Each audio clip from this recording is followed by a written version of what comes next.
The day that followed felt like a single, agonizing, extended moment of betrayal. For months, the coercion had been psychological. Your memory is a concern, Mom. You need protection from scams.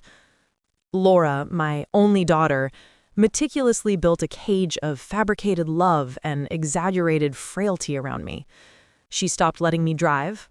She screened my phone calls. She was systematically deleting my world. The bank visit, at 9:52 a.m., was the climax of her long performance. I remember the exact placement of the silverware in my drawer. I remember the faint scent of stale coffee in the bank lobby. Yet, I was utterly blind to the darkness in my daughter's heart. I watched her interact with James, the lawyer, a man whose expensive suit screamed predatory intent. They weren't discussing assets. They were discussing ownership. We were seated at desk 4. My eyes, weary but sharp, registered the young man behind the counter. Kevin. I searched his face for comfort, for familiarity, but found only procedural caution.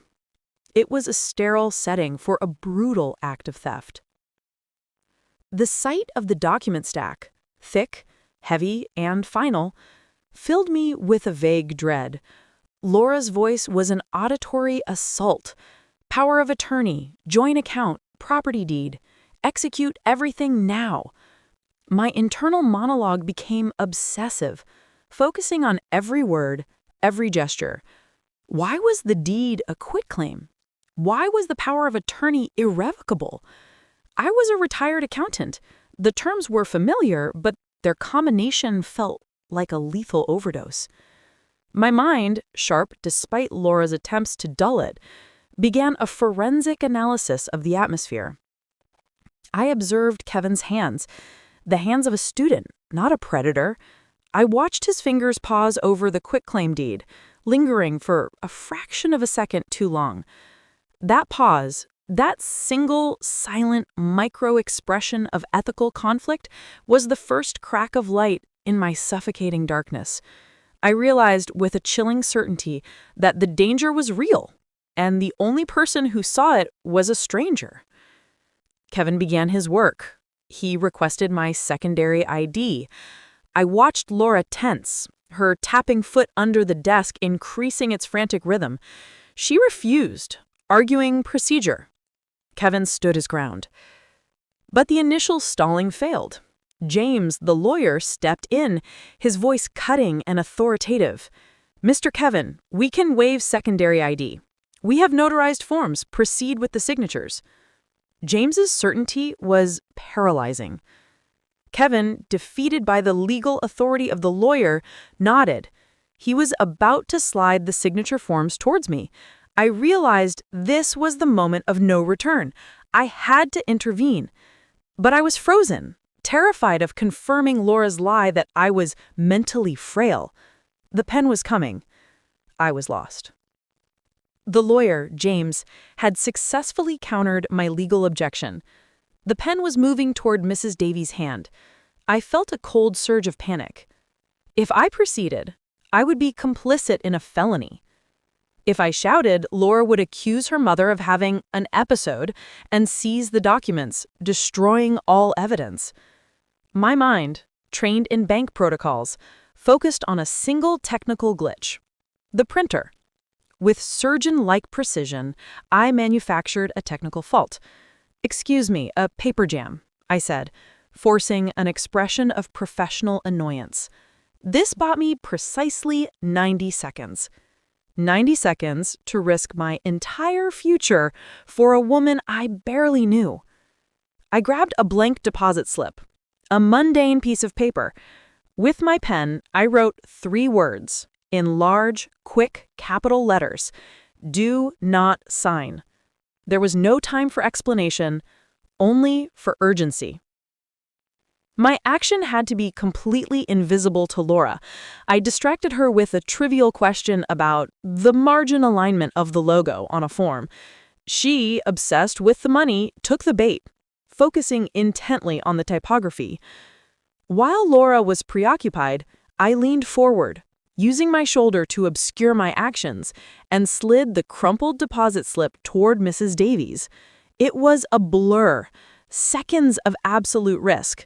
I watched as her frail hand closed over the paper, instantly crushing it, then resting it in her lap. The silence that followed was agonizing. Had she seen it?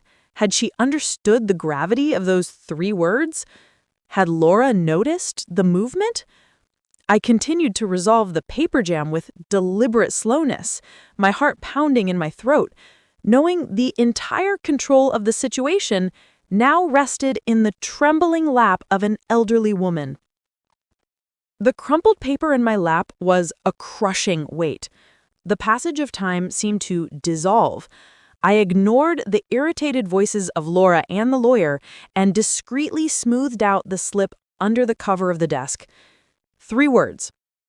Do not sign. My initial blindness vanished. The truth, cold and sharp, struck me instantly. This wasn't a mistake. It wasn't a formality. It was an armed robbery. My mind fixed on Kevin. He had seen me. He had risked his job. I was a victim, but now I had a silent, invisible ally. The next 20 minutes were an exercise in absolute containment. I couldn't look at Kevin. I couldn't react to Laura's anxiety. My only defense was silence and deliberate passivity, ensuring Laura had no grounds to accuse me of having an episode. The script of betrayal had been torn up, and now I was the only actress who knew the new lines. Kevin said, "My initial paper jam bought us a precious 20 minutes, but I needed more.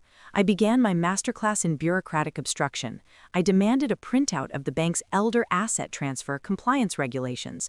I requested a verification code from a fictional internal audit department. I made James, the lawyer, sign and re-sign 3 different minor forms claiming the ink was too light. Every delay was designed to heighten their frustration and keep the documents physically on my desk. Laura grew increasingly careless. Her professional mask was completely discarded. She spoke openly about her impatience. "This is ridiculous, James. It's Mom's money. Just push it through. We have a meeting with the real estate agent at noon." That was my next clue. The meeting at noon. They planned to sign the documents and immediately sell the property. Time was not just running out, it was accelerating. It was 11:05 a.m. I had less than an hour. James, arrogant and entitled, finally broke my procedure barrier. He slammed his hand on the desk, demanding the branch manager. "I am filing a formal complaint against this obstruction, Mr. Kevin. You are violating a legal mandate." His threat, ironically, was my ticket to freedom. I maintained eye contact. "Go ahead, sir. I'm requesting the manager right now, and I am documenting the time of refusal for the bank's legal records." I needed the confrontation to happen so I could get a moment alone with Mrs. Davies while the lawyer was distracted. As James angrily walked toward the manager's office, Mrs. Davies seized her chance. She pulled a tiny folded business card out of her purse, my old drive-through card, and passed it back to me. On the back, she had scrawled a single, shaky word: Robert, her deceased husband. She was confirming her identity and appealing to something deeper than money. My heart leapt. Robert Davies was the client name on the property deed. This wasn't just a simple asset transfer. This was a deliberate attempt to erase the memory of her husband and strip her of her emotional connection to the property. I had to get her out of the room immediately. I grabbed a blank coffee coaster, my last piece of discreet canvas. I wrote the final message, clear, direct, and risky. Call Detective Ramos. Elder fraud. Property stolen. Go to hospital. I included the direct phone number for the detective and underlined hospital. It was the only place Laura couldn't touch her. I quickly returned to the desk, placing the coaster directly onto her palm under the pretext of handing her a new pen. "Mrs. Davies, the manager will be here shortly. You must confirm this number for security purposes," I murmured, ensuring her eyes met the message. The action was irreversible. I had given her the keys to her freedom and the tools for the police investigation. The next move was entirely hers. Eleanor said, "The coffee coaster in my hand was no longer a warning, it was a map to freedom. Call Detective Ramos. Elder fraud. Go to hospital. I knew the consequences of hesitation. If I didn't act, Laura and James would have my property within an hour. I had to create chaos, and I had to use the one weapon they thought was my weakness, my supposed frailty. I crumpled the coaster deep in my purse. I let out a sharp, ragged gasp, clutching my chest with a dramatic, practiced tremor. I allowed my body to slump forward in the chair, my voice intentionally weak. "I don't feel well, Laura. I can't concentrate. I think I need my medication." Laura's reaction was immediate and terrifying. Her mask of patience dissolved into sheer, unadulterated rage. "Mother, stop it! Don't do this now! We can sign later. Let's go!" she hissed, her eyes burning with panic. James, the lawyer, looked at his watch, cursing the delay that was draining their ill-gotten opportunity. I had successfully created the necessary crisis. Kevin, my invisible ally, moved instantly. He didn't ask for family intervention. He called for professional intervention. "Security, clear the area. Mrs. Davies requires immediate medical assistance." The bank manager, flustered by James's angry demands, rushed over just as Kevin secured the unsigned documents in his locked drawer. The papers, the power of attorney, and the quick claim deed were safe.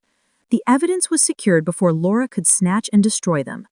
As the security guard rushed over, Kevin leaned close, his voice a low, urgent murmur. "I called 911, Mrs. Davies. Tell the paramedics you were assaulted. Do not let them take you home. Go with the ambulance." I nodded, a minuscule movement that confirmed our silent pact. The external world was finally being brought into the bank to fight my internal war. The paramedics arrived, followed closely by a police officer responding to the report of a disturbance. The sight of the uniforms intensified Laura's panic. She tried to take control, shouting about her rights as my caregiver and demanding to drive me home. I seized a moment of isolation. As the paramedic checked my pulse, I looked at him, my eyes conveying the silent, desperate plea of a trapped victim. I spoke the words Kevin had instructed me to say, clearly and firmly. "I was assaulted. My daughter is trying to steal my house." The paramedic immediately engaged the elder abuse protocol, separating me from Laura and James. The police officer, now treating the incident as a crime scene, took statements from the bewildered suspects. Laura and James were forced to watch, helpless, as I was removed from the bank on a gurney. As I was wheeled through the lobby, a victor disguised as a patient, I glanced back. I saw Laura arguing wildly with the police, her meticulously crafted life unraveling around her. I saw James on his phone, furiously trying to contact his law firm. And I saw Kevin behind his desk. He gave me a final, brief nod, a gesture of profound respect and relief. I had escaped the trap. I was safe, I was free, and I was on my way to the hospital, where I immediately called the number scrawled on the coaster, Detective Ramos, of the Elder Fraud Unit. The investigation, which began with 3 words on a piece of paper, was now officially in the hands of the law. Detective Ramos said, "I met Mrs. Davies at the hospital shortly after she called. I expected a confused, traumatized victim. I found a strategic, clear-minded witness who was clutching a damp coffee coaster. Detective Ramos, Kevin is the cashier. He has the paperwork. My daughter, Laura, and the lawyer, James, are the conspirators." The sheer volume of evidence was overwhelming. Kevin, my hero, had not only secured the power of attorney and the quitclaim deed, but he had also documented the precise timeline of their intimidation. We immediately secured a warrant based on the attempted felony fraud. Laura and James were formally detained at the bank after the police confirms their role in the assault report. The trap was sprung. The subsequent investigation felt like a systematic disassembly of Laura's lies. I worked closely with Detective Ramos, detailing the months of psychological isolation, the refusal to let me drive, the interception of my mail, the fabricated concerns about my memory. Laura's actions were all documented evidence of undue influence, the legal term for coercion. I learned that Laura and James weren't just taking my home. They were going to sell it to cover James's massive personal debts. I was merely a quick asset liquidation. The quitclaim deed was pure, unadulterated theft. Kevin's courage, his willingness to testify about the coercion, the desperation in my eyes, and James's intimidation became the powerful human narrative that made the complex financial fraud undeniable. The trial was swift. Laura, still defiant, claimed she was protecting me from myself. She argued that my feigned collapse was proof of mental decline, but the prosecutor presented the timeline, the quitclaim deed showing zero compensation, and the meticulous testimony of Kevin, the honest cashier. I faced Laura on the stand. I delivered no vengeance, only a statement of loss. You did not try to save me, Laura. You tried to replace me. You replaced love with greed, and for that, you lost everything. The jury returned a verdict of guilty on all counts of conspiracy and attempted felony elder financial abuse. The restraining order was permanent, solidifying my victory and my independence. I lost a daughter to greed, but I gained my life back, and I gained a new son, Kevin. He was quietly promoted at the bank, recognized for his ethical integrity. I used a portion of my funds to establish the Robert Davies Ethical Leadership Scholarship at Kevin's University. The funds were dedicated to students who prioritized moral courage over profit. I realized that heroism doesn't wear a uniform, it wears a name tag. And sometimes, the most powerful tool against evil is simply a piece of paper and the courage of a stranger. My life was saved by 3 words: do not sign. And I will never forget that day I trusted the cashier.